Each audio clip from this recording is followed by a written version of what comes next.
What's the last thing that you would want to hear before your final breath? The soothing voice of a loved one? The soft pulse of a fresh gust of wind?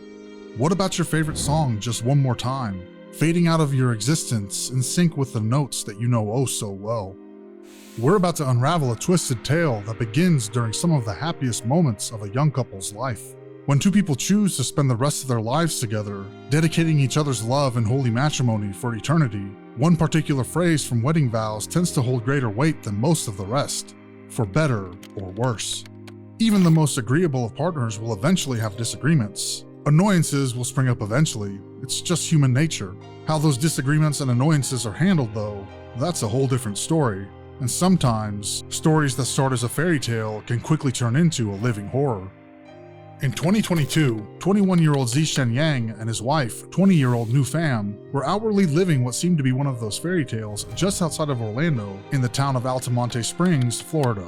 The newlyweds were looking forward to the rest of their lives together and making their hopes and dreams come true. But on June 21st, the depths of hell seemed to open up, morphing what was once bliss into what could only be described as evil.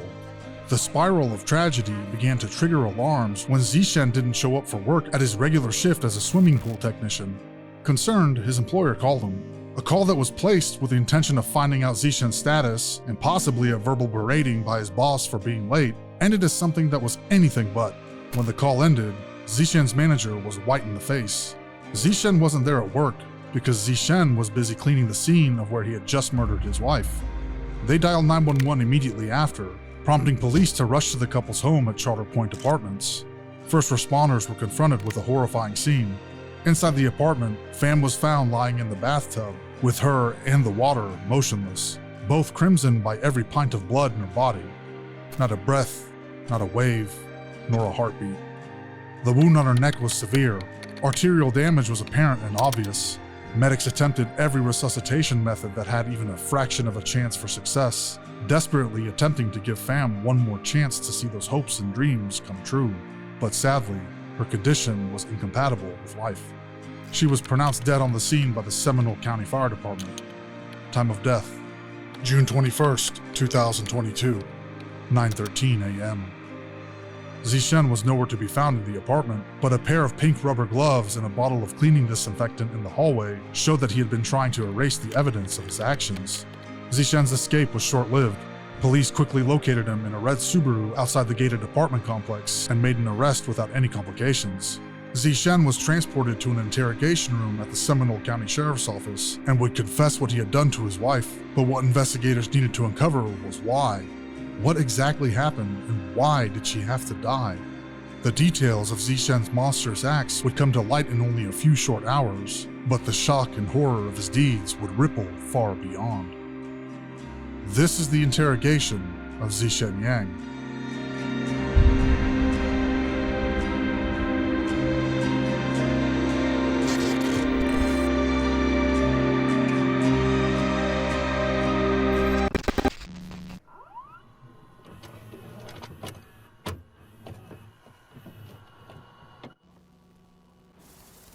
Yeah. You don't have anything on you, right? He's been searched like 3 times. Okay, yeah, just want to make sure. Have a chair really quick. A chair? Put your hand in your head. Sure. Your hand in your head.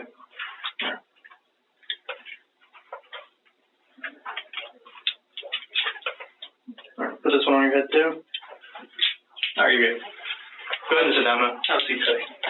You want some water? Something to drink? All right, give me 1 second, okay? I have Gatorade. You want a Gatorade? That'd be better? Yes. It's cucumber melon. Is that good for you? Okay, let me go grab it. The investigators will gather themselves and read Xichen his rights in the first few minutes of the interrogation. We'll fast forward through that, but before we continue, a brief message from this video's sponsor, Surfshark VPN. Surfshark VPN keeps your online identity safe by encrypting all of the information sent between your device and the internet. This keeps your personal data protected from big companies or cyber criminals. Surfshark VPN grants you an additional layer of protection by masking your IP address, one of the most sensitive pieces of data about your online presence. It also allows you to bypass censorship anywhere. I use Surfshark myself if I want to watch Netflix's exclusive European catalog, including the show Life on Mars, or if I want to take advantage of deals available to specific locales before traveling, like hotel bookings and concert tickets. All I have to do is open up Surfshark, choose my location, and I have access to everything. Surfshark VPN swaps the real location of your device with a new one, aka changing your IP address. This way, you can virtually travel to any country around the globe. Surfshark liberates your internet by unblocking blocked websites and bypassing geo-restrictions. Also, you can use your Surfshark account across an unlimited number of devices. Surfshark offers a 30-day money-back guarantee, so there's no risk to try it out. Go to the link in my description and use my code MORBID for 3 extra months free and to help support the channel. That's surfshark.deals/morbid, or use code MORBID at checkout. Link in the description below. You understand what I'm talking to you? You understand what I just told you? Okay. Well, again, I appreciate you coming in. I really do. I've worked here for several years, and for the sake of you, and I talked to your mom, and I talked with, is it Corey? Is that his name on the phone? Cole. He seems like a good friend too, okay? And I'm going to call him after we're done, all right? Because he had some good things to say about you earlier. But for everyone here, and your family, just kind of explain to us, what happened. And if you wouldn't mind just going back to like yesterday. Yeah, just start from yesterday. I had a good work day. Bumped in some good cleaning on some pools. Okay. She went to Ocala, hang out with her friends. You said she. Who is she? Quinn. Okay. Xichen and his wife, Nu, had adopted Americanized names, which we will hear throughout the interrogation. Nu was also known as Quinn, and Xichen also went by the name Teddy.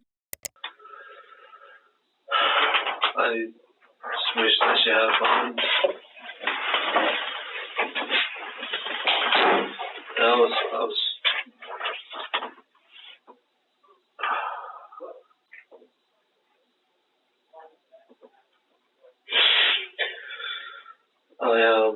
was eagerly waiting for her to come home and we have a good night together, go to sleep, and then I was looking forward to wake up today, seize the day, conquer some pools again. But I had some business over the phone, so I wasn't able to make dinner. I cooked 2 cans of Chef Boyardee just so I can fuel myself up for tomorrow. By the time I got ready for bed, I hopped in and she was, can I adjust my seat? She was refusing to speak to me. And by the time she did spoke, she said 3 words. I give up. As the interrogation unfolds, the underlying toxicity of the relationship begins to surface. She wanted to solidify the end of their marriage on that fateful morning, but Xichen had other plans. As this unfolds, I want to pose a question to you. Where is the line between love and obsession? That quick fired a lot of things in my head. What did I do wrong? Just did some hard work for the day I was looking forward to. My wife, so I can have some conversation, some pillow talk.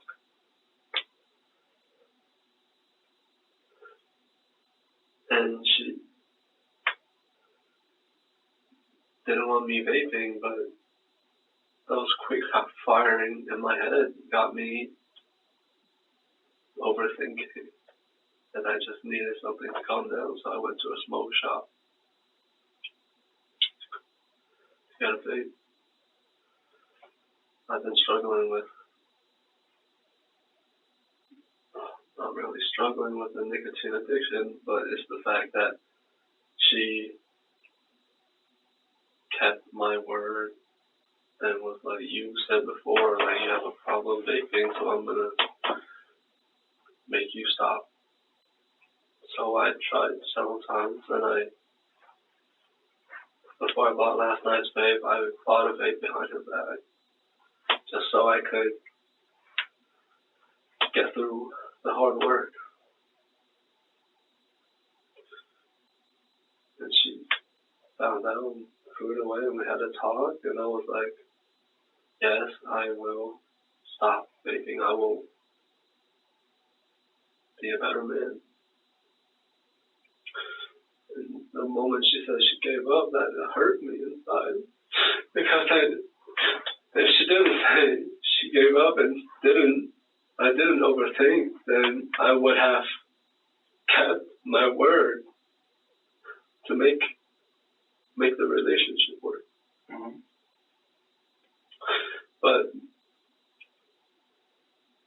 she killed my hope, and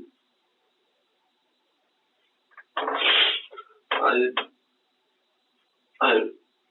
no matter what, I've always wanted to put myself in to make it work. And it didn't work. So when I came back, she told me she burned my passport. When Xichen returned home, he found that his wife had burned his passport in a fit of rage. As he continues to share the details of their relationship, he lets it be known that he has often been the target of emotional and verbal abuse, having his possessions destroyed regularly, and twice being driven to the point of being involuntarily committed under Florida's Baker Act. In front of the apartment door, by like 5 feet, a little to the left, in the mulch. She really did it. She burned my passport.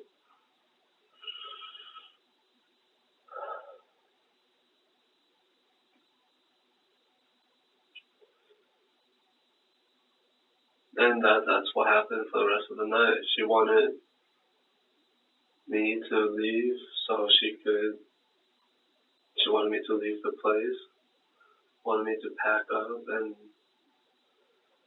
leave her alone, or else she would scream, and that would let the next door neighbor know that to report me to the authorities. Okay. Xichen recalls that the previous night, Quinn had threatened to scream, which would alert their neighbors to contact the police. Xichen states that this was a threat that had been regularly levied against him. It goes without saying that, if true, this is a serious form of psychological manipulation and is absolutely not a part of a healthy relationship, nevertheless a marriage. And all I wanted to do was just move past from the burnt passport because I could get another one. I just wanted to make it work and go to sleep. It was already like 11:30 by the time the argument ended. It went from 9 to 11.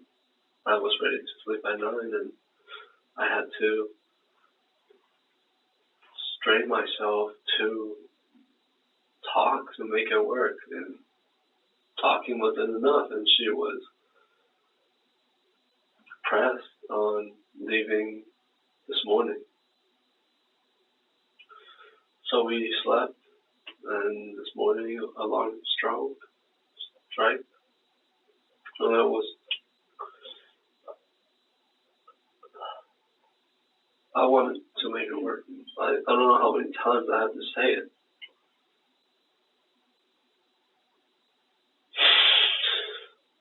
So I was asking her a couple last times, like, I will want to make it work. I want to compromise.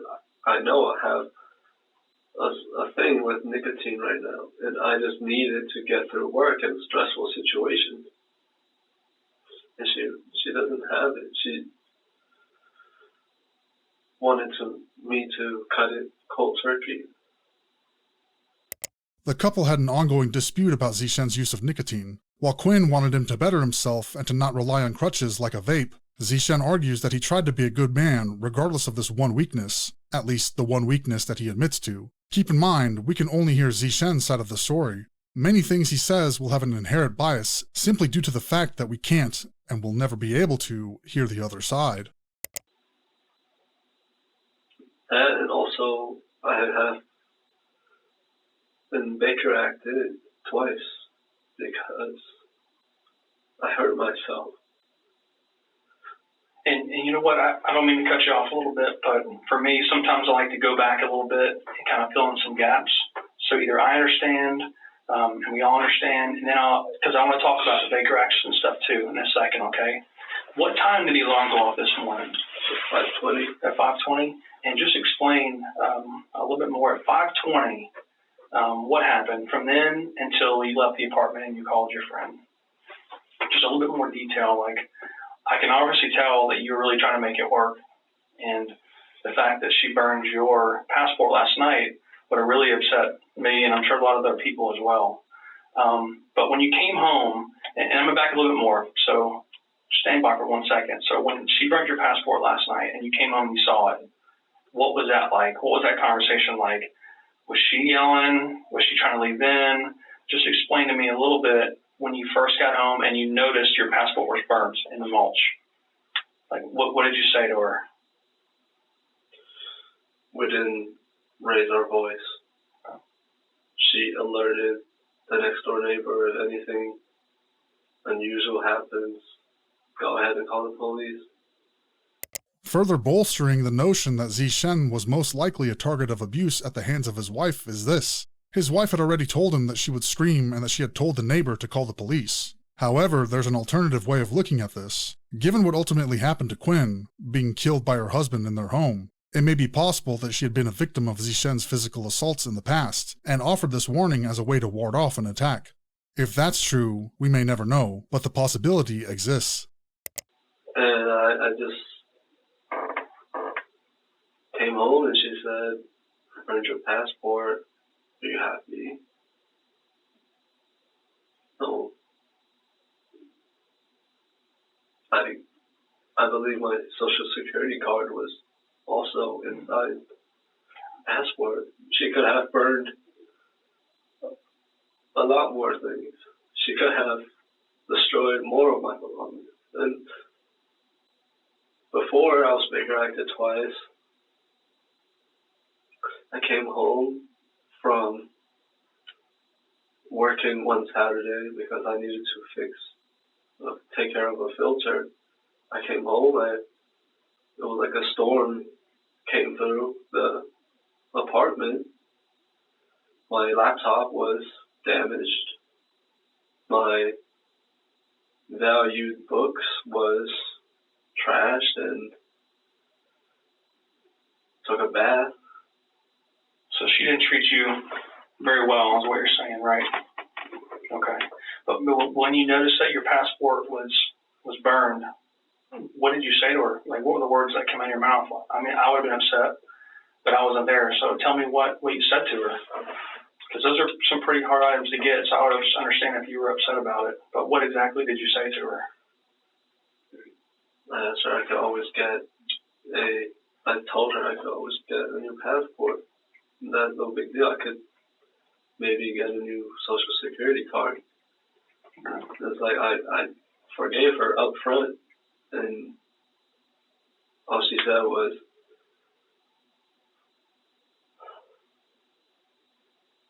that I didn't have enough efficacy inside a relationship to stop vaping. She could always get a new boyfriend/husband that's not as problematic as me. Again, if true, it goes without saying that these are the words of someone who's emotionally, verbally, and psychologically manipulating and twisting a partner into submission without ever laying their hands on them. If it's true, it's a stone-cold and soul-shattering thing to say to a partner, but keep in mind, we're hearing these words from the mouth of a man who has just committed murder. Although we can hear the distress in his voice, we can feel the pain in his eyes, it doesn't excuse the action. Sympathy and empathy are not the same. And I just wanted to make it work. Of course, I want to give up bad habits. I want to be better. But it all takes time.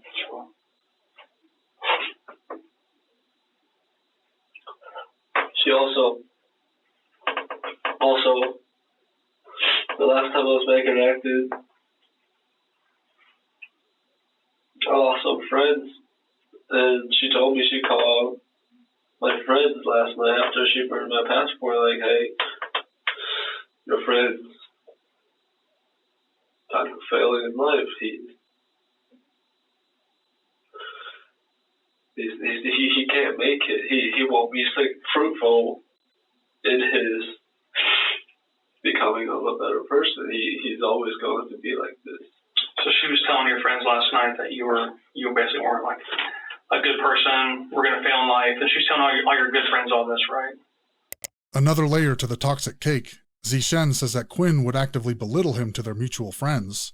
This is a verifiable claim, which detectives would further investigate and gather statements on. You know, remember what friends she told? I don't remember. Okay. So she's making you look bad in front of your friends. Okay. So at some point you guys go to bed. You said the alarm went off at 5:20 this morning. But before y'all went to bed, she was okay? You guys went to bed at the same time together? Did you sleep in the same bed with her? Did she sleep somewhere else? We slept together. Okay. What time did you guys go to bed? Like past 12. It was after midnight? Okay. Explain that. So when you guys got to bed, how was that? She didn't want to be in the same bed as me, and I just wanted to hold her and reassure her that everything's going to be okay, that I'm going to turn out better. I wanted to let her know, like, it does take time. I don't remember how many times I'd have to reassure her. And she, after telling her that we both quietly go to sleep, she was not, doesn't have the efficacy still. So eventually you guys just fell asleep. How long was this conversation? I don't remember. Like an hour or two? Or were you all up all night? Did you go to bed at all last night? Yes, we went to sleep. It was like an hour-long conversation in bed. Was it 2 hours, 5 minutes? I'm just trying to see if I can visualize it a little bit better and understand what you went through. It felt like at least 1 hour. About an hour? Okay. You guys didn't wake up in the middle of the night and talk about anything else? Okay. So 5:20 hits. What happens at 5:20? My alarm went off, and I gave up on the alarm.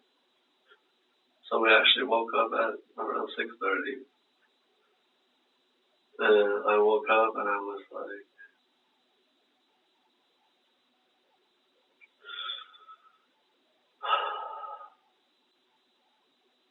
basically, me the whole time, I was trying to make it work. I was talking to reassure her. And she said since last night that she was going to move out. She was going to pack her stuff when we woke up. And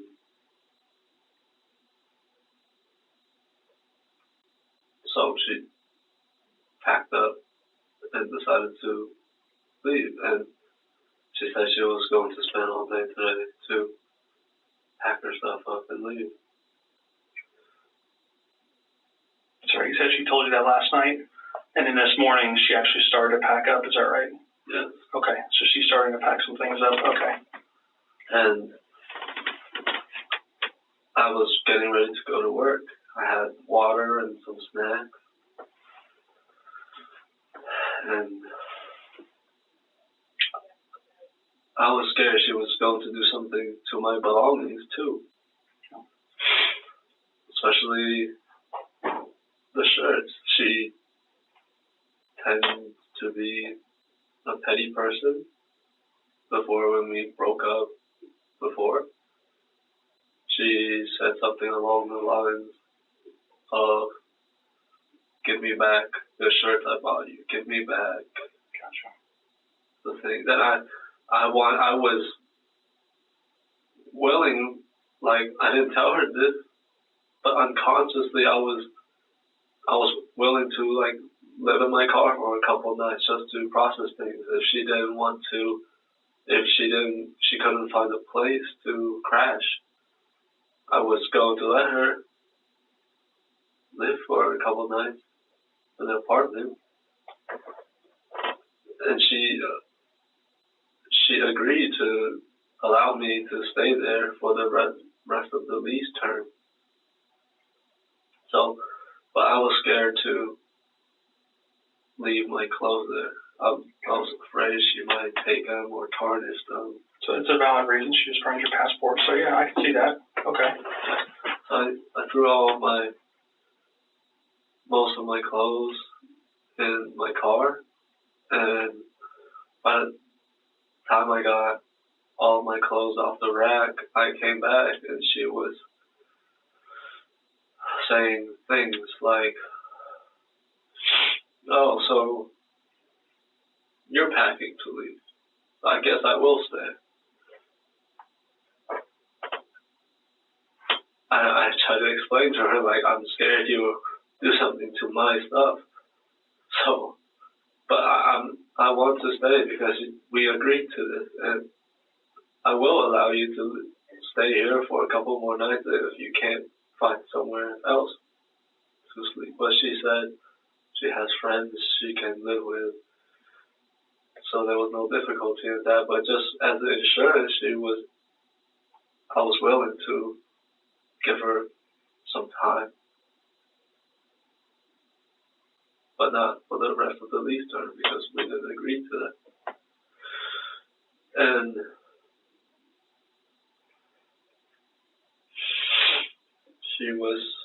my head was hurting. It was in the top of the morning. I didn't take my medicine last night. I couldn't find it. She displaced some of my stuff, my portable charger, and my medicine. And it was, things went down and back to the former level and back down and to the former level and down. What do you mean by former level? Like, it's below low, and it went down and back to low, back to down, back to low. Yeah, mostly because we exchanged dialogues. Yeah, so just a little bit better for me to understand. So what is like below? Like, what are you talking about below what? And former level like? Like, former level would be like me speaking. Like, I didn't pack up to leave. I just packed up because I'm scared you will alter my stuff. Mm-hmm. And she brought it down saying, like, I thought you were leaving. You're packing to leave. So I'm staying. So you said, look, maybe like instigate you a bit more, like you're right here, but she's saying things are going to escalate a little bit more. Is that right? Mm-hmm. Do I understand that correctly? Yes. Okay, so she's saying, I thought you were leaving. Okay. Then she even said, again, like, I will scream. I will call the cops. Okay. So she's threatening you that she's going to scream and call the cops. Mm-hmm.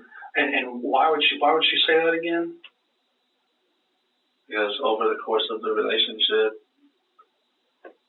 she felt like I haven't made any progress in terms of bettering myself. Okay. And does she scream a lot to try to get the neighbors' attention and stuff to get you in trouble? She communicated with the neighbors last night. She told me. Has she done before, though? Is that one of the things she does, like, kind of against you? No, but she always threatens to call authorities. Okay. All right, so let me make sure I get it straight. So you packed some of your belongings in your car already, right? And you come back in, this morning. About what time were you packing your car up? 6:40, 6:50. Okay, around 7 o'clock. And you come back in. About how many trips do you think you made to the car? So 2 trips. Okay, so your third trip, you come back in, and that's where she starts to agitate a little bit more, like, oh, I thought you were leaving, or stuff of that nature. What happens from then? So we went down and up, down and up. She threatened to scream, to call the police.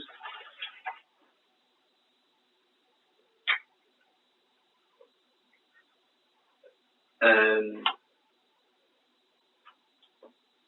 I was more angry than annoyed or agitated. I was at a point where my head hurt the most in my life. I tried to ask her where she put my medicine, where she put my portable charger, and she wouldn't tell me. She just kept threatening to, I will scream. I will call the cops on you. I will throw you in jail. Obviously, I didn't want that, but I wanted my medicine, and I needed my portable charger. And I needed to go to work because I had planned to be at work at 7, but I had put a lot of time into trying to convince her that I do want to make it work and that I have unlimited efficacy to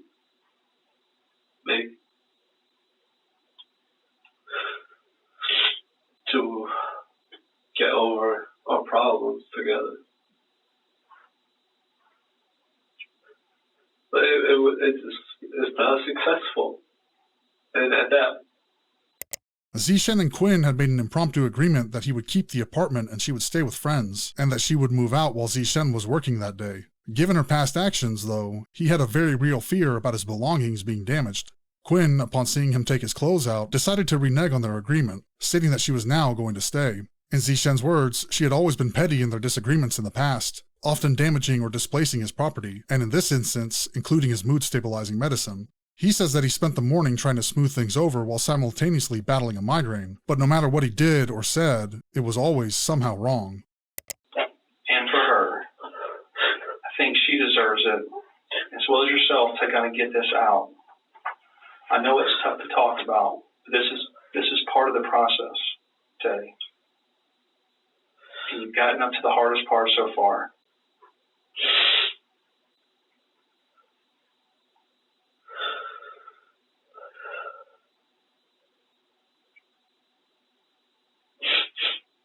I can tell you everything that happened afterwards, but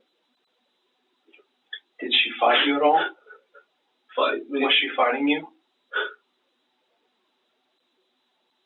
Verbally. Verbally? She's being verbally abusive to you? At what point did it become physical? You know, because a person can only take so much of verbal abuse. I understand what you're saying. At what point did it turn physical with y'all two? And where were you in the house, or were you outside? I was outside. Okay, where at in the house?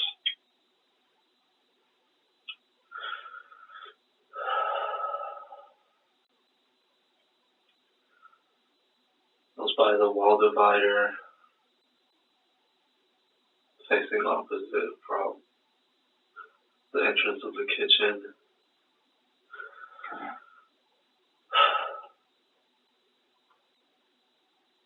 And what happened right there? She told me to stop gaslighting her, stop gaslighting myself. I'm just making excuses.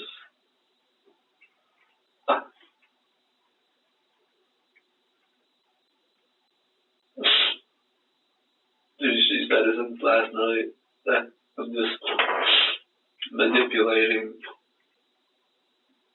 people in the situation to make people feel sorry for me. So I get she's not making you feel good about yourself at all. So when you're at that corner in the house, what happened right there when it turned physical? What was the first thing that happened between y'all two? She's obviously making you feel this big about yourself. You're worried that your clothes are going to all get damaged. She's making you feel terrible. She's calling your friends. I understand that.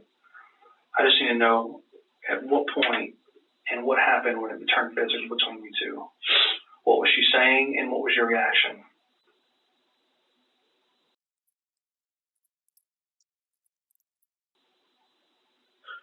It was like 20 seconds, every 20 seconds that I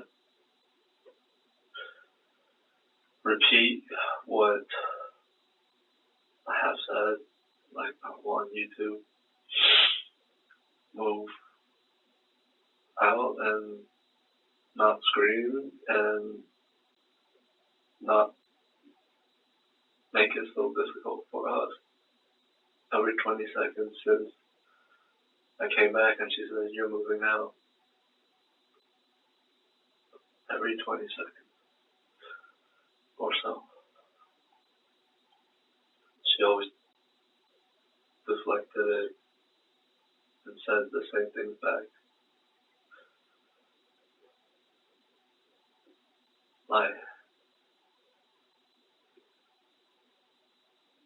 felt so useless. My head was hurting, and I was thinking to myself, like, you really fucked up. You really got yourself and her to this point where it's no help.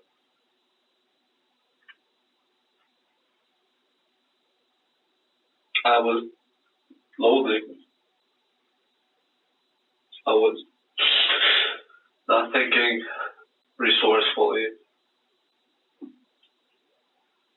positively, resourcefully.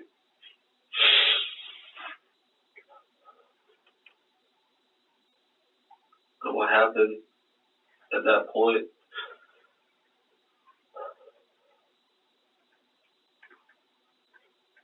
I like to describe to a lawyer exactly what happened, because I'm not in the right headspace to exactly describe everything accurately. In a rare move for the interrogations discussed here, Xichen requests legal representation. Both the detectives and Xichen will often refer to, quote, the hardest part, which is their way of referring to the actual murder of Quinn. They will avoid the specific discussions and details of the act and discuss everything around it, but at the same time, they will make literal and metaphorical references to both the act and the details of it. So, I'm a lawyer. Are you saying you want to talk to your own lawyer? Or, in other words, are you saying that you want to speak to your own lawyer and tell him or her? Clarify what you're saying to us. I don't think we understand. So, do you remember at the beginning, Ben told you that you didn't have to tell us? You don't have to tell us any of this, right? But we appreciate you, and we understand that you're sorry, and that's why you're doing it. So, do I understand correctly that Ben has been asking you to tell the hardest part for you to tell, right? The hardest part to tell? It's the hardest part, isn't it? And you said you want to skip that part. Am I saying that? I'm trying to restate what you're saying here. You don't want to say that. You said if you're going to tell that part, you're going to tell that to someone else, right? I want to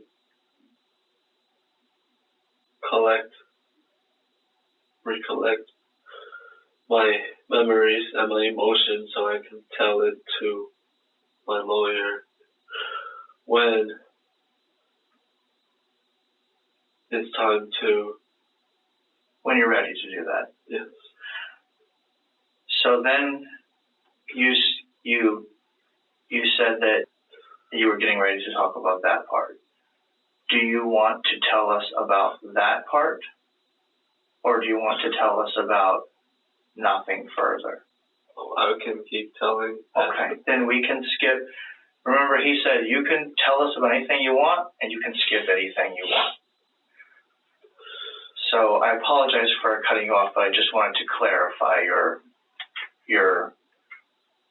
kind of your thought process. So thank you for helping me do that. I understand. So you were saying that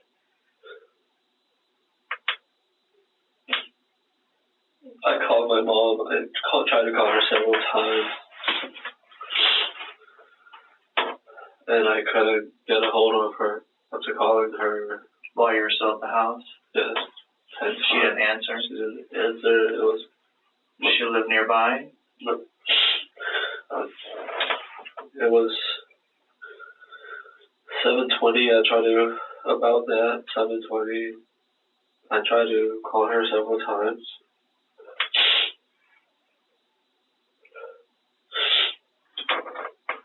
I couldn't call her, and I kept panicking more and more.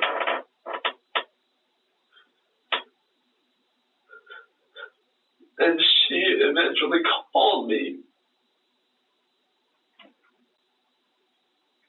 I told her everything.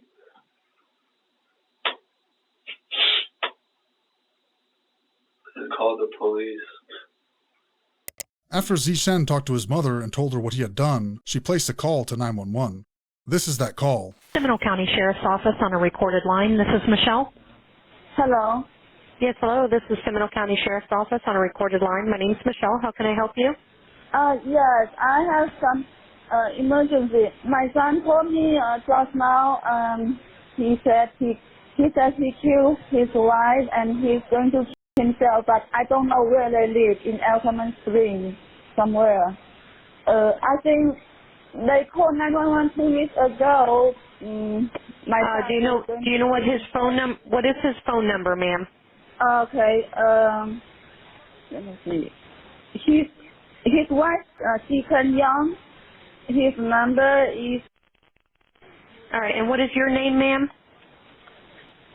And you are his mother. Yeah. And is his name Xichen Yang? Xichen Yang.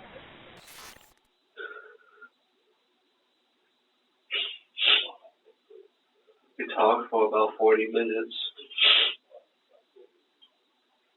I still could not process what was going on, what happened. So I turned to my friend, Cole. I called it.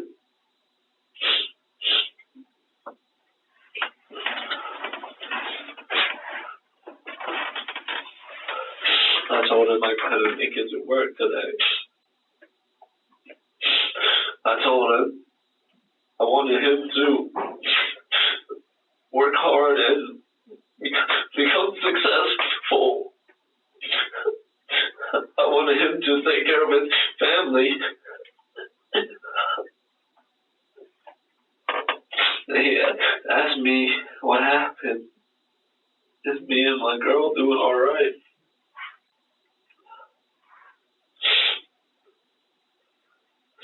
He asked me if I'm doing okay. He asked me if my girl was doing okay.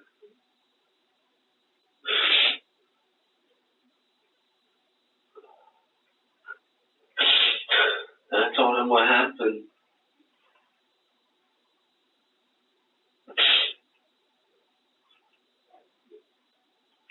And he threw around a joke or two, like what happened to my plan that he agreed to help me with taking care of my dad. Yes, he said, well, you're putting more work on us as a company. We gotta fill in what you wouldn't be able to do today. I feel terrible about that. I feel terrible about a lot of things. I let everyone down. Before and now. And look out for me.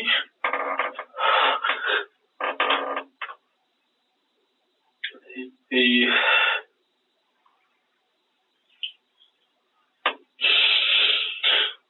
led me through the process.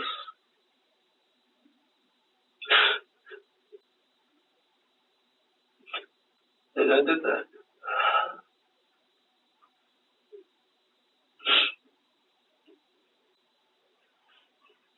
I never admitted much to becoming a Christian, but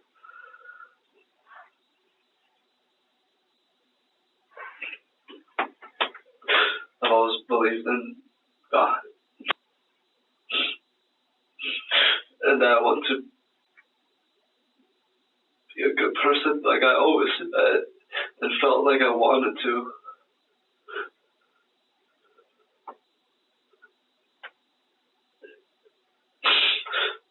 And I broke down even further behind the closed front door. I broke down again, thinking. So then I went into my bed, broke down more. And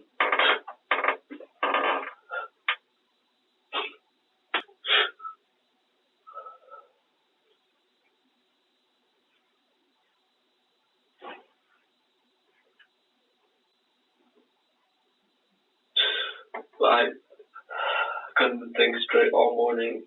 I went to Walgreens. I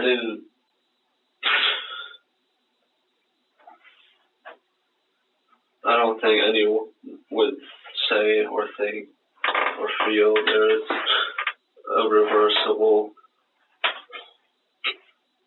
process. There's no way to start the day and make different choices.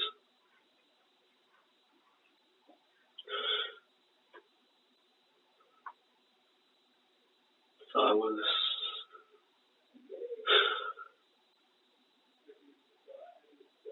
just enjoying the last bit of freedom I had, the last bit of time that me and her would have enjoyed together in different circumstances. She loved chocolate.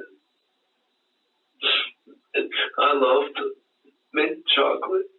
So I went and bought some. In a romantically macabre way, one of Xichen's final acts as a free man is strangely poetic. One of the little details of their relationship. She loved chocolate, he loved mint chocolate. Something so small, yet it clearly stood out so much to him. It's almost like sharing a sweet treat together for one last time, but the other person is already long gone. You said at Walgreens? Yeah. Which Walgreens? The one on the state road right down the street. I was crying inside the store. Colt was asking me, like, where are you? Like, what kind of music are you listening to? Referring to the music inside the store. Was he on the phone with you that whole time? Yes. I didn't want to tell him that I was going to the store. He was worried for me. I didn't want to run away. And on the way back, I was called by no caller ID. You told me that you were already on the scene, and you would like me to come in person and talk about what happened. And then another panic choice I made was I marked the calls. I took a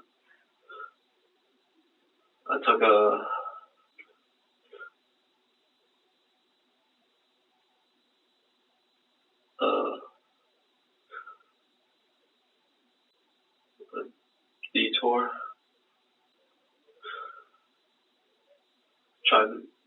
the chocolate. Also bought a Tylenol. I wasn't trying to overdose, but it's a headache relief, and I don't know how much to take to relieve myself of the pain I was experiencing. So I took a lot, about 10 plus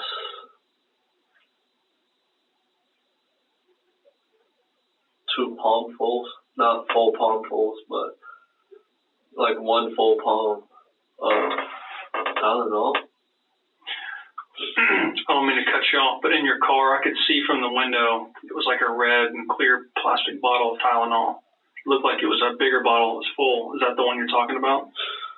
And it was buy one, get one free. Okay, I only saw one on the floorboard.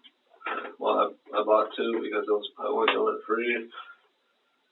I didn't know how much I needed to take to relieve myself of the headache. I can tell you I had no intentions of killing myself or overdosing. Just wanted to support the business. One characteristic of Xichen that really stands out is his dedication to hard work and business. He was a standout, reliable employee, and even in his home life, he worked tirelessly, at least from his own words, to improve his life in as many aspects as he could. Even with his whole life hanging in the balance, he says, "I wanted to support the business," when referring to his purchases just after committing a murder. This isn't inherently a good or bad characteristic, it just is one, and notably so. Okay. Your head was still killing you, like before. It's way more. How's it now? Okay. What causes your headaches? Just situations. I mean, is it stress, or is it something medical? If you would like to consider it medical, because I missed my evening dose last night. So you have like you have chronic headaches, chronic migraines? When it comes to situations where she instigates, or stress makes it worse. Right, or like if I'm just working hard and I'm putting stress on my body and I feel uncomfortable, and that's when I vape. So what do you take? Do you take prescription medicine for your headaches? I was prescribed at the Orlando Health Hospital. So like, is it like Imitrex or Mirtha, something? It's a headache medicine? It's a mood stabilizer. Per Fraser Health, mood stabilizers are used mainly to treat bipolar disorder, mood swings associated with other mental disorders, and in some cases, to enhance the effect of other medications used to treat depression. It should be noted, however, that while Xichen has shared the type of medication he's prescribed, we don't know his diagnosis. Okay. So it's not specifically a headache medicine. It's do you know what it's called? It starts with an Mirth. Do you know, and you got it at Orlando Health when you're vaporected? Okay. And is that the only medicine you take? I was supposed to be prescribed with more, but I couldn't afford more. Like they gave you prescriptions, but you couldn't fill them? Yes. The same medicine? Something else. I believe Abilify. Okay. Abilify is a brand name of the drug aripiprazole, which can treat schizophrenia, bipolar disorder, depression, and Tourette syndrome. But I couldn't afford it because it was too expensive, and I had no insurance, and I had plans to get insurance before I bought and before I filled in more prescriptions. How long ago did they give you that medicine? At the start of the week. Okay, so it was already recent. No, it was Wednesday last week. Okay. Did you ever find it? Sorry. You don't know where it is? I don't know where the thing she displaced is. Have you taken any mood stabilizing pills or medications before in your life? No, only in the hospital and when I got my prescription. And the side effect is that it could greatly increase thoughts of suicide or anxiety and stuff like that. But the idea is that it should help with those things, right? When I take it routinely, yes. Yeah. And did you feel like it was helping when you got it? Yeah, I felt less urges to vape outside of work, and it was like during the day when I wasn't able to, abuse. Not that I have intentions of abusing, is that when the medicine has no place to help me, relieve me of stabilizing my mood, I would resort to vaping from 7 till 5. That's when my... But just vaping nicotine, right? Or were you vaping like THC to help? Nothing like that? No. Just nicotine? Just nicotine. But you felt like it was those times when you were Baker acted, like what happened?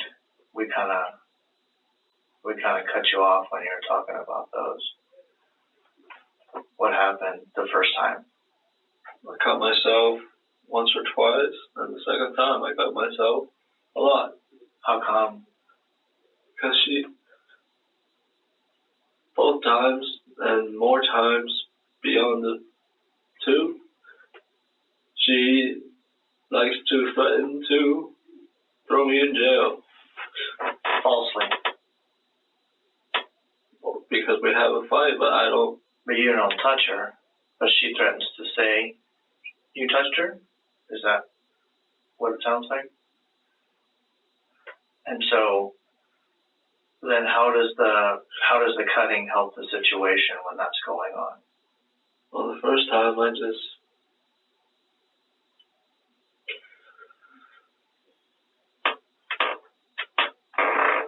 both times she would talk down upon me. And the second time she was going hard on me with words, with dismissal, like it's my problem, it's not her problem, so I'm gonna have to address myself. So about the vaping? About, lack of a better word, feeling sorry for myself. Like talking like I have no efficacy or drive to make it better. And she would like to go on the phone with her friend openly in front of me and talk like, oh, he's such a piece of shit. He likes to not take accountability. He's not responsible. He makes such unhealthy habits and decisions. And like doing it so you can hear it? Right. Like to hurt your feelings intentionally? Right. And her friends would reciprocate her back. It's like a positive feedback loop. Mm-hmm. For her. Right. And I hear it.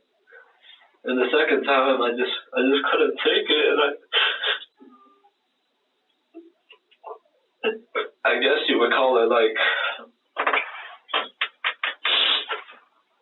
a fantasy, like, oh, it will all work out. She would come around.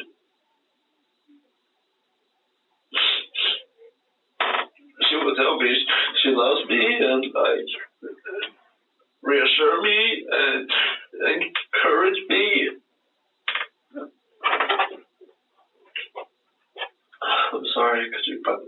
more tissues. But then that never happens, or it does happen, but then there's another fight. Like if she happens, she takes it back. She says, "I'm sorry I said those things." No.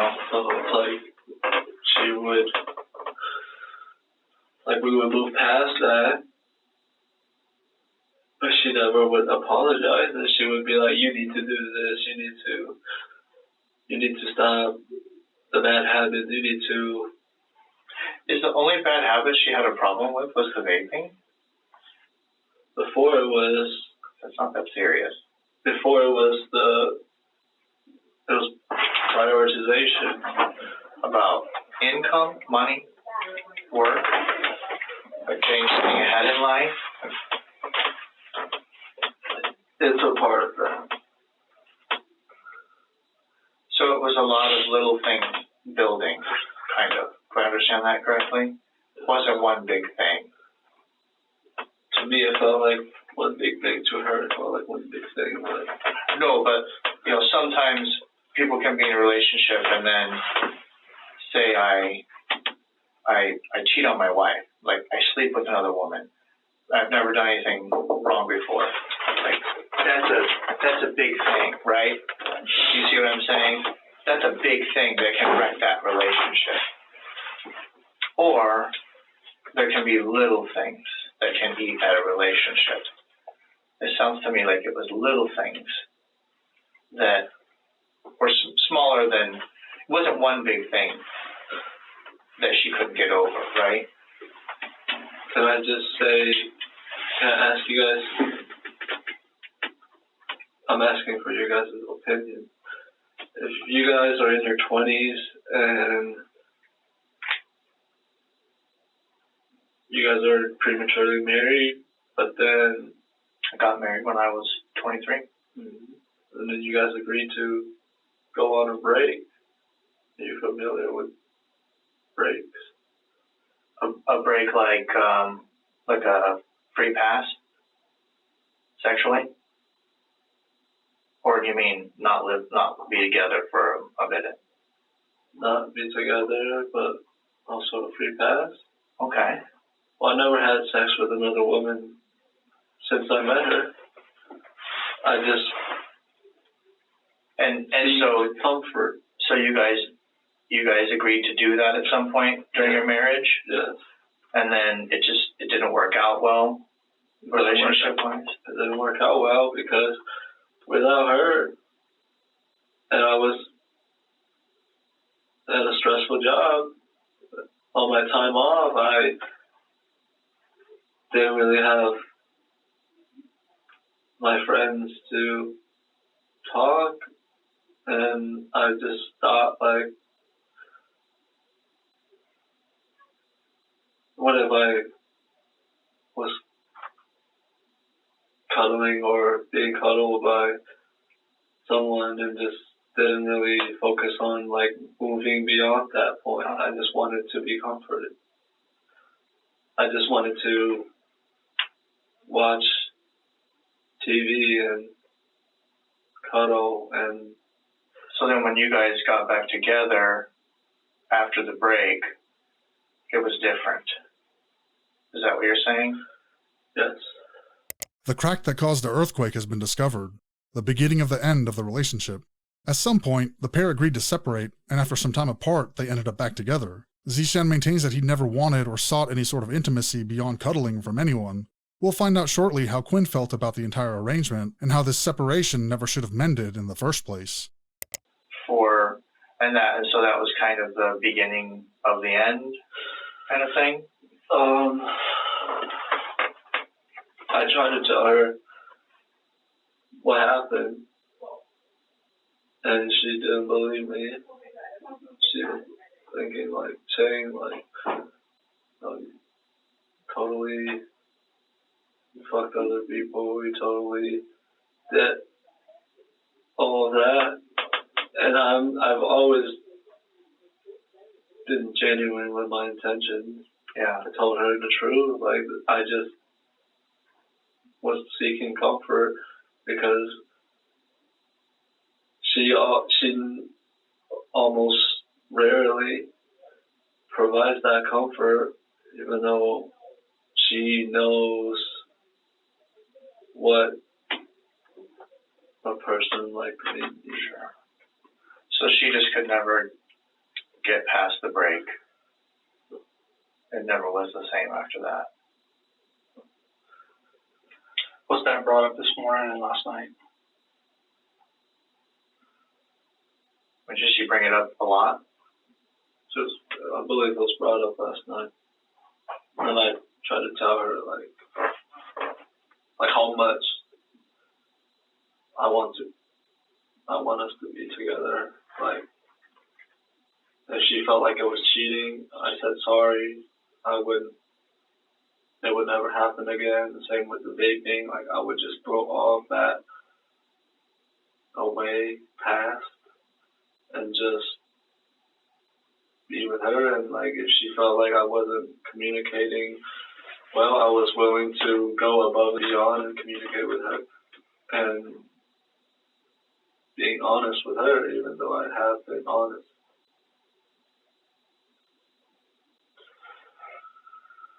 So it's more or so that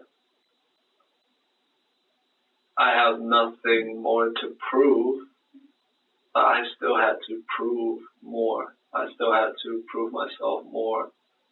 And I had nothing more I could use to show her that I really mean this and that I really want to try.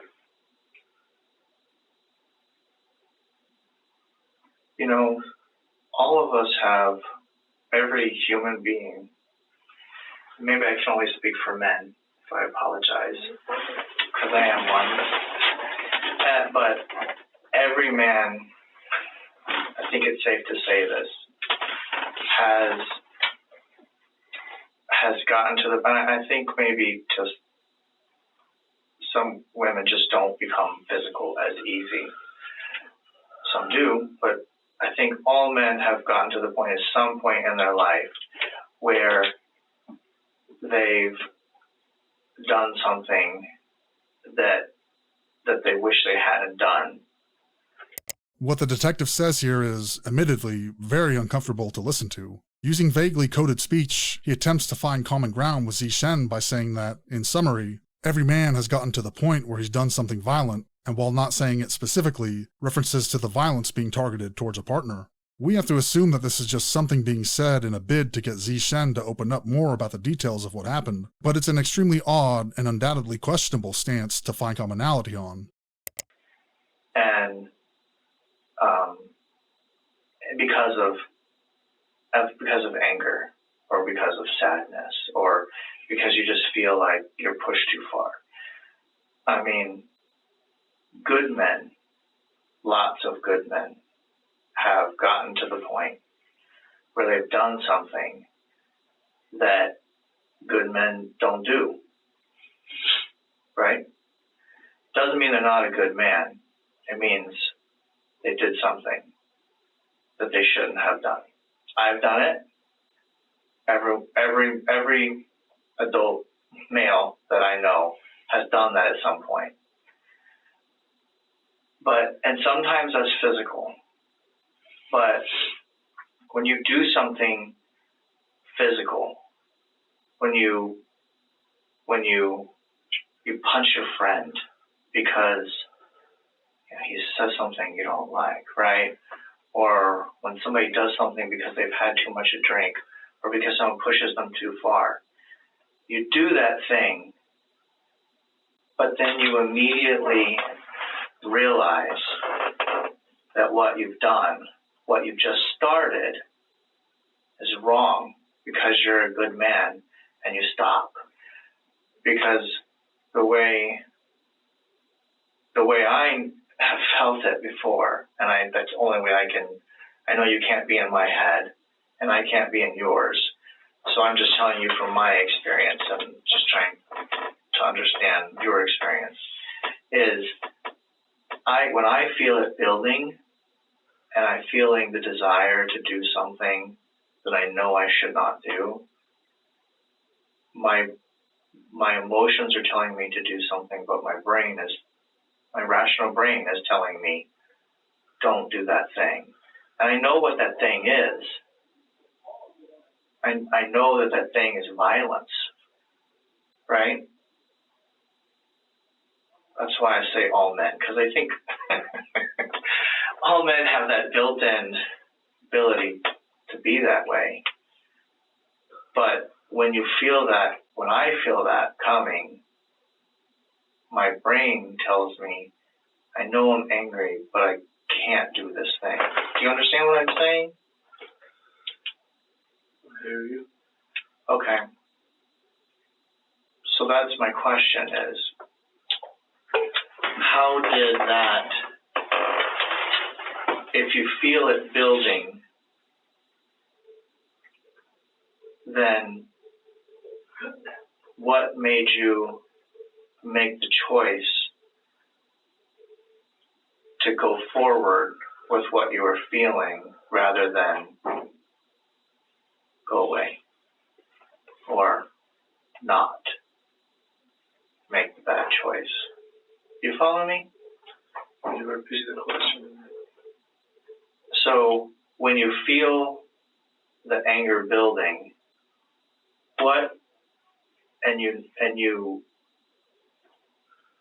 there's something, you know something's going to happen. You're going to get to the end of what you can take.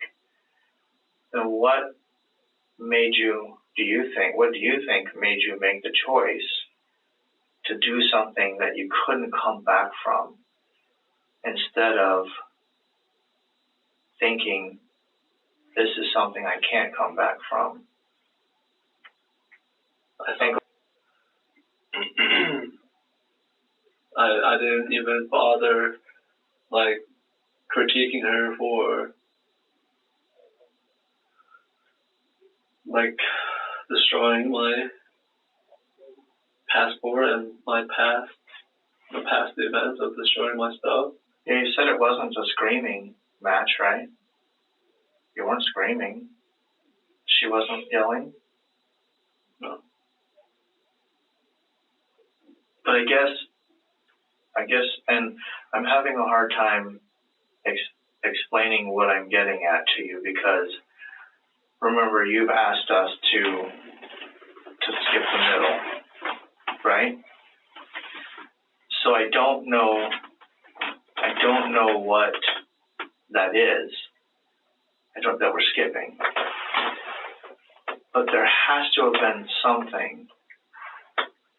There has to have been something that started, that could have stopped before it got to the end result. Do you understand what I'm saying? So imagine I'm having an argument with my friend, right?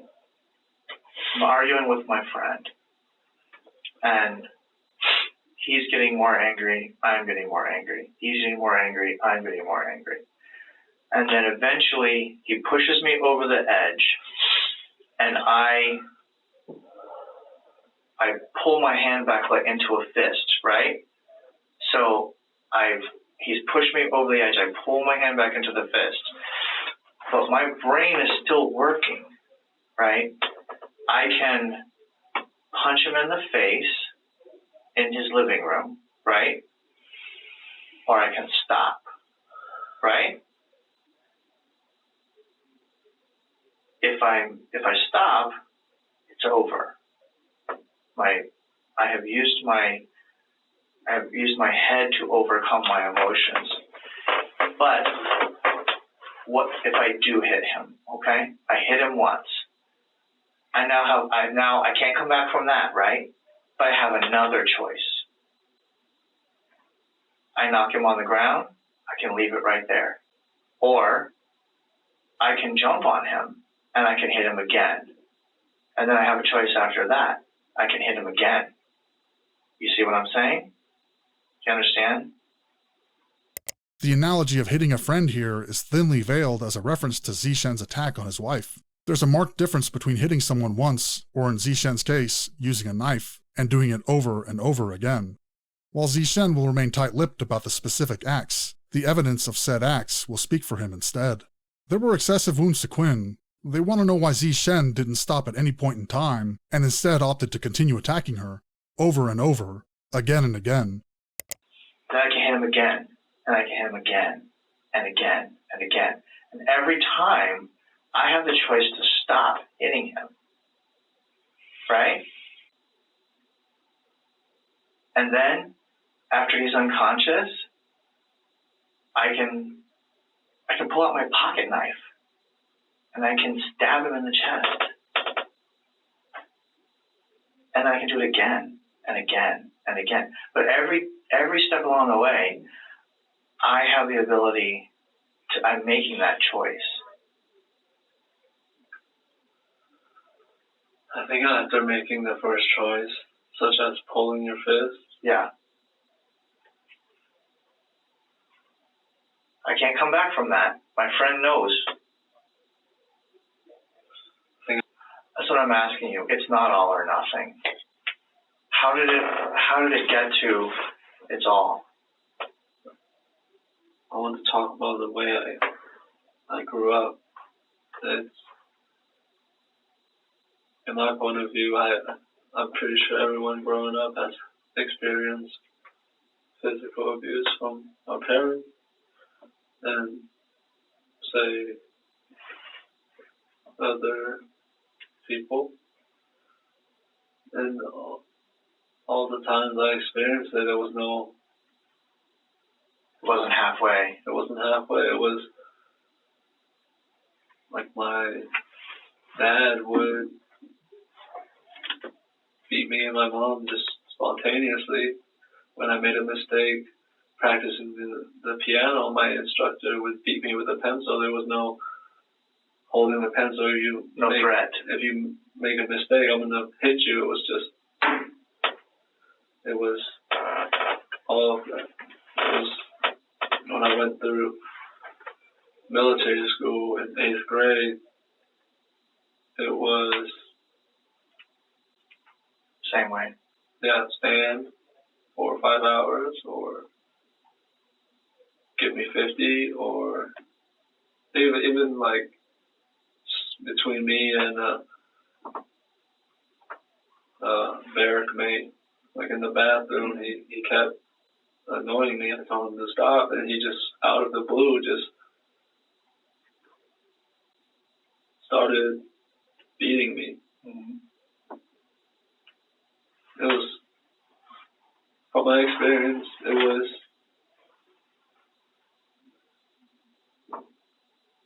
spontaneous execution. Recalling his past traumas, Xichen says that violence, when it has arisen, has always been a spontaneous and unrelenting thing that he's experienced. This is a non-answer of sorts. The detectives want to know why he didn't stop to reconsider in the moment, and in response, he recalls instances of him being a victim in the past. This is not an excuse or explanation. He's simply just dismissing the question without answering one way or the other. So, are you saying that you don't think that you have the ability to make a choice when you're in that position with your hand cocked back when your friend's making you mad? You're not saying that, are you? You seem pretty intelligent. Right, and I'm also very emotionally irrational. Something that's a very bad combination. And perhaps, but logically, you can't say that any person, doesn't have the ability to stop once you have to agree with that, right? But it could be harder. I don't hold my fist up. I don't grab the knife and threaten. I do nothing and hold it in until and then you go all the way. Point. Okay, that's fair. That's fair, and you know that about yourself. That's an important part of it. Is it fair? Is it? it's understandable. How about that? Xichen explains that he's been conditioned to bottle up aggressive thoughts and reactions until he hits, as he puts it, his breaking point. In a way, he's provided the reasoning for why he couldn't stop. The torment and suffering he was subjected to was something that he turned his cheek to for as long as he could, until he snapped. He was already a person with some mental stability issues, and after having a few too many things just go a little bit too wrong, he snapped, and as a result, he would take his wife's life in a violent fit of rage and frustration.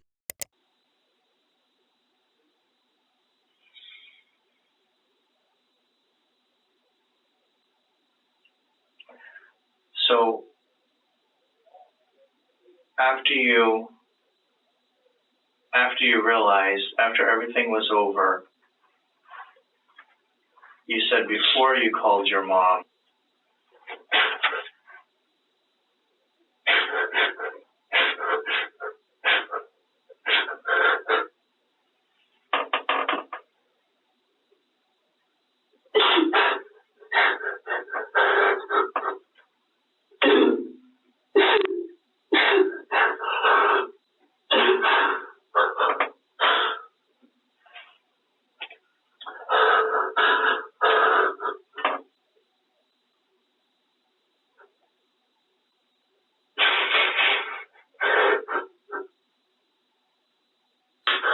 I loved her.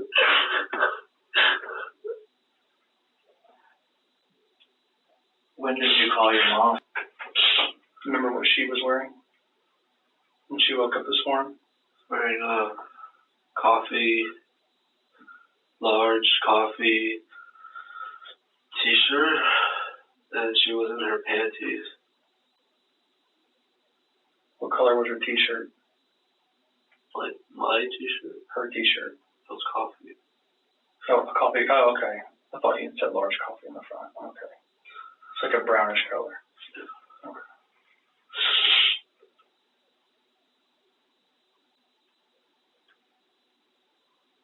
Where did I always felt happy when I cooked. She said I should be a chef.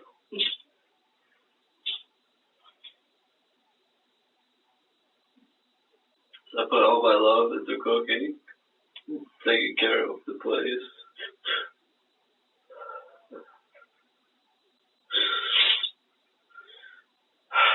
I bought fabric softener, but I never got to use it. I wanted us to wear good clothes.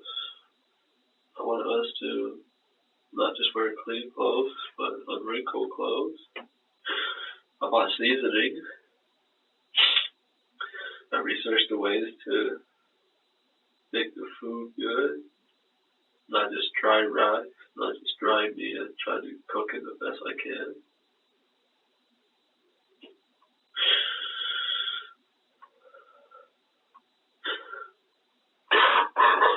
I thought everything was gonna feel. I was thinking about the things I would say to her. Which would have been what?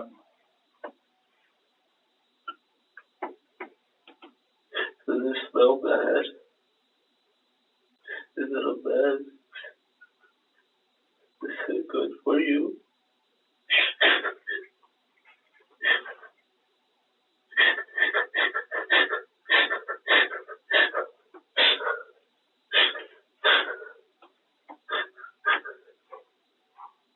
Please don't go.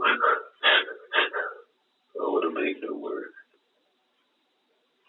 I don't want to. If she was here right now with us in this room, what would you tell her? In this room? Right now. Right now. She's here right now. What would you tell her?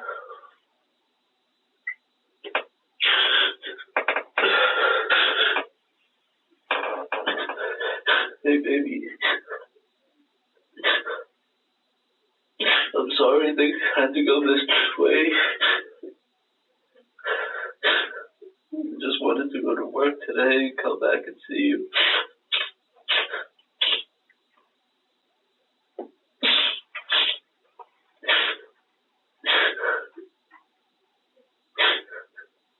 I just wanted to be with you. I don't want to be with anyone else. If we were on break again, I wouldn't want to touch another woman. I wanted to get myself back there. I want to go get home. I wanted us to compromise. I don't want you to leave. The regret in Xichen's voice, the true despair behind his words. It's all so real and palpable. Anyone who takes this at face value would feel for him and the unfortunate circumstance he has found himself in. But even if his actions were a result of unrelenting mental torture at the hands of his wife, there were many options available to him that didn't involve homicide. A victim of his circumstances, maybe, but he gets to live another day. His wife doesn't. Is that ultimately is that why you did it, Teddy? You think she was going to leave you and never come back and leave you all alone?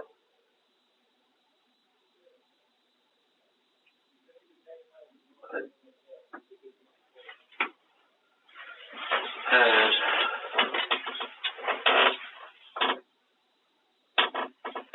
I don't know if you guys have been in the same situation where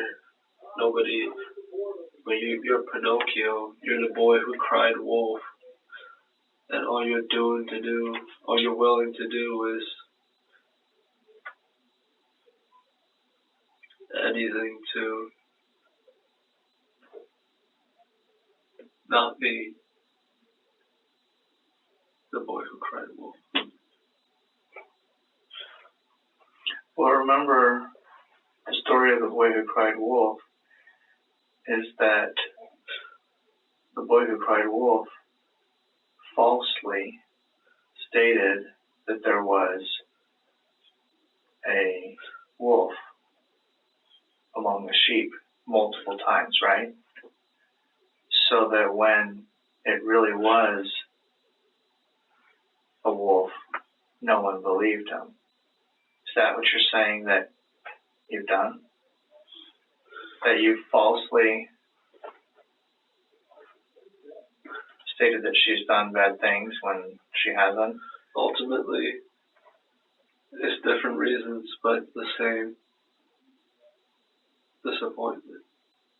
It's the same degree of failure. First, it was we were on a break, and through her definition, I was cheating. And I didn't take care of my debt at the pace that I said I would, and then it was. What debt is that? Is there a debt? Credit card debt. Okay. So that's one of the things she's been giving you a hard time about? Was some credit card debt that you racked up? Yes. By yourself? Like it wasn't her debt? It was used for the purpose of us partaking recreationally. Doing fun stuff. Yeah, like going on dates.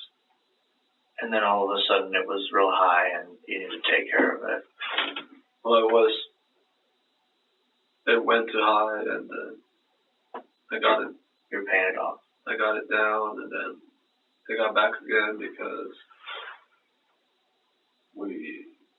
we were going through moving and relocating.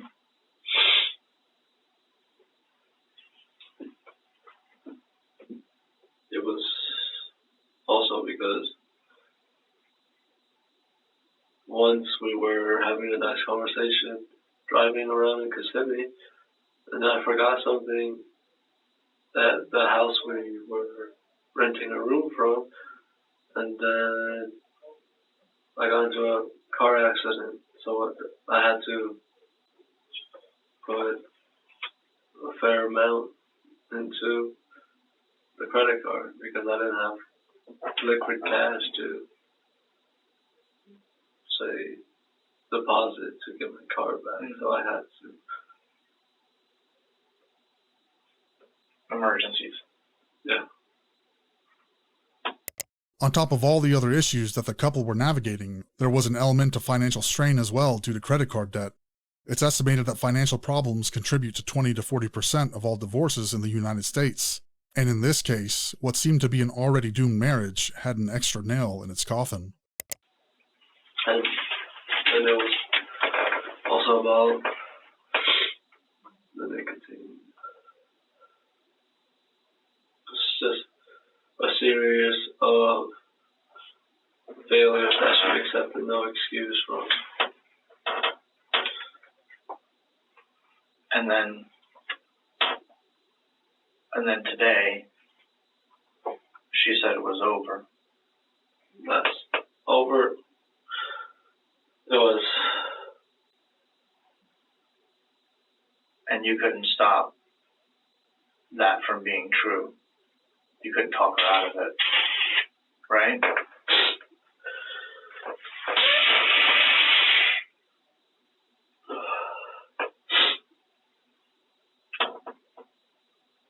Today you were leaving or she was leaving, right? I was supposed to leave for work. Supposed to be secure with my belongings.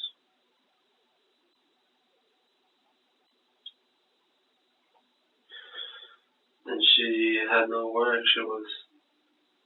She said she had all day to get her stuff out.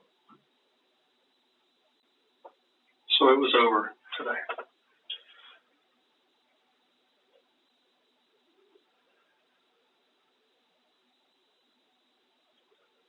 Today was really over.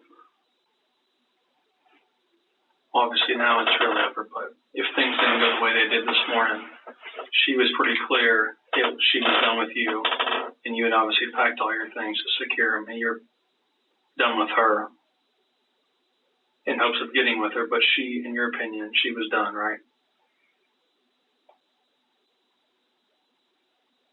Okay. Step out for a second. All right. Give me 1 second, okay, Tony? Thank you for listening. Absolutely. Thank you for telling me.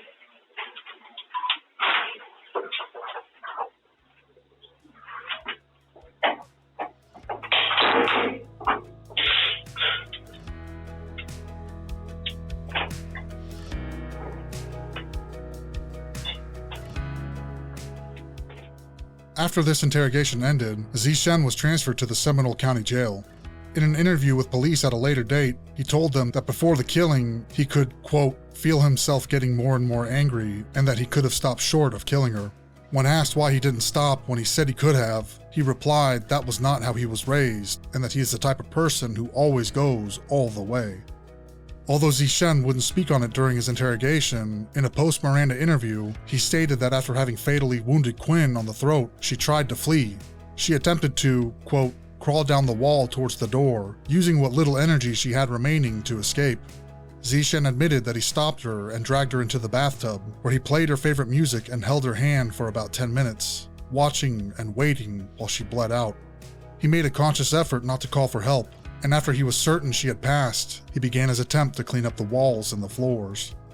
Records show that Altamonte Springs police had responded to the address 3 times within the 6 months prior to the slaying. In January of 2022, Xichen was arrested for striking his wife in the face, further bolstering the notion that Quinn had been a victim of Xichen in the past and used the passive threat of contacting the police to prevent another attack. However, the battery charges related to that incident were dropped. On July 12, 2022, Xichen Yang was indicted by the Seminole County Grand Jury for first-degree premeditated murder and tampering with evidence. He was denied bond. As of the date of this video, Xichen Yang still has not been convicted. Even though there is a mountain of evidence and his own numerous confessions, he is still considered innocent until proven guilty by a court of law. Currently, his next appearance in court is a docket-sounding hearing on September 20th, 2023. Given the circumstances, it is a near guarantee that he will be found guilty on all charges. Given the sentencing precedents set by similar cases tried in the past in Florida, on the probable chance that he is convicted, it is most likely that he will remain behind bars for the rest of his life.